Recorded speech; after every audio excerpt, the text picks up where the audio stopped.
And privilege and perks from a government is an irrevocable right. It is an irrevocable right. Again, going to the history, the British forces noticed that there is a big smuggling of arms coming from the British territory. I'm from UK, no UK, through Oman and then Ormara, Balochistan, and then to the Pawanda tribes along the Iranian border up to the tribal area. And the middlemen were Dara Damkhil people, the present FR cohort. So they banned those items. They had it's a long operation, and ultimately the smuggled items were confiscated to the state. This is on record that the FR Dara Damkhil people went into a petition to the government that they should be compensated for all the losses that they had incurred. Now look at, these were smuggling of weapons and unlawful activity. The weapons were used against the government and they were in a war position, but still this was being business and the business run by the tribesmen, so they had a right to ask the government to please pay us compensation for all the goods, goods that have been confiscated by the state.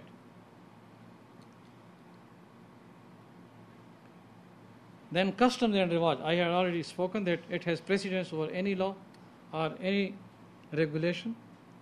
With the government, they will always act at the same level.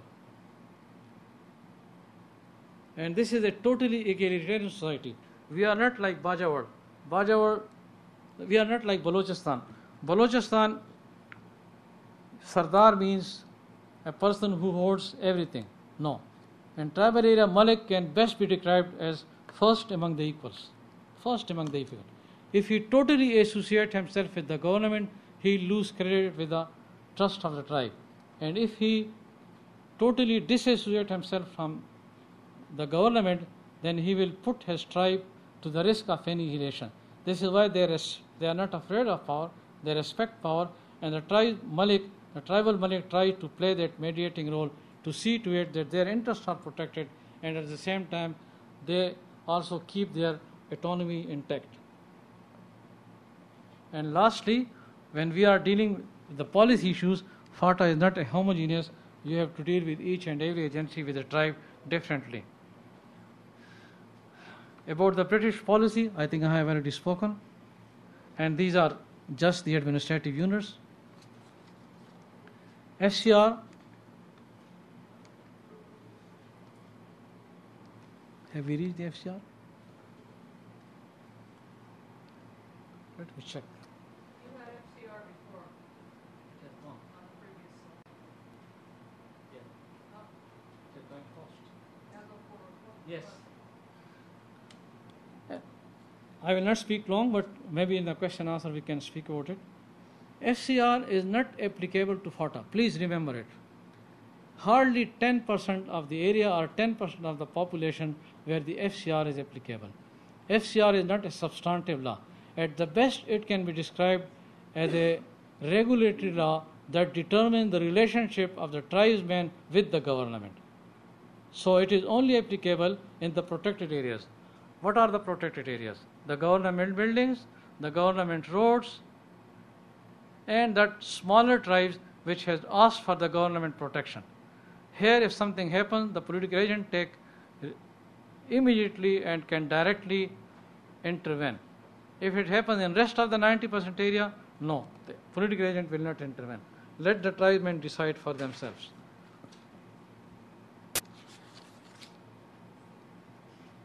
We are different from rest of Pakistan. We are managed by the governor as an agent to the president. The law is FCR and Rivaj. We have representation in the National Assembly and Senate, but we have no provincial assembly and no High Court and Supreme Court jurisdiction. However, the Supreme Court and High Court are taking cognizance of those issues where fundamental rights are involved, and they taking help from Article 199 and 190. They think that the rulings are that if something happens against the fundamental rights, the Supreme Court and the High Court can take cognizance. No act or ordinance stands extended except with a special regulation when the President orders so.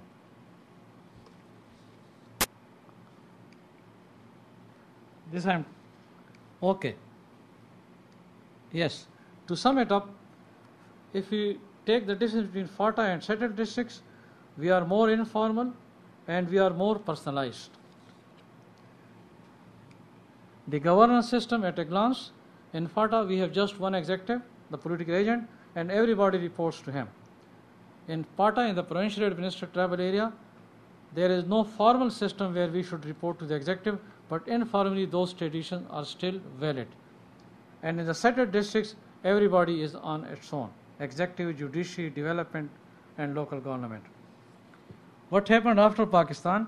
We provided, technically, tribal area was not part of British India, technically. It was only under the influence of the British government.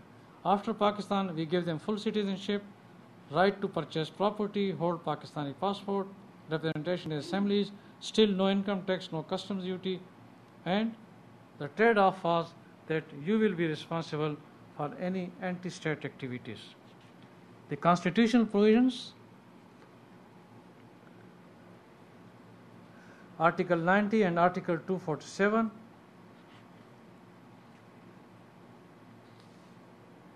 that the Federation Executive Authority will be the President, not the Prime Minister. If we just categorize the changes from 1947 to 1958, the special status was protected, but no big change. Only the Pashtunistan issue, which started just before 1947, that was dealt very effectively. And when now people condemn us that why you are using Air Force, even the Air Force was used even during that time. At least I remember in Bajawad and in Waziristan, the Air Force was used to curb these people who were coming from across the border. And from 58 to 71, the Afghan transit trade that engaged tribesmen, that resulted into a class of moneyed people, mostly out of smuggling money. Then 71 to 79, the administration, we adopted a policy of move forward, and for the first time, strategic economic development was introduced with industries in almost every agency, opening of new areas, and building of strategic roads. Again, this is an important slide, knocking for the change. I have been asked to speak about mainstreaming of FATA. Now, even if you forget, and for the time, let's say we go back to 1977, and there is no Russian invasion of Afghanistan, because that changed things very abruptly. Even at that time, there was a requirement for a change. I have highlighted a few. I remember it was in 1996 when I was asked to give a presentation on FATA, and even during that time I said, the change is going to come. If you don't do it, it will push itself. So it is much better that we channelize this change. Why? First, emergence of new moneyed class. Secondly, increased communication with outside world, Middle East employment, impact of Pakistani bureaucrats, local educated class expanding service sector, print and electronic media, and then demographic and urbanization. This is very important because tribal society, the basics of the tribal society is isolation, small communities. Here, with the expanded population and with the development of urban centers or urban slums in almost all agencies, then there were the people from all tribes, and similarly, it was so difficult to enforce the tribal customs and tradition in that urbanized or semi-urbanized societies.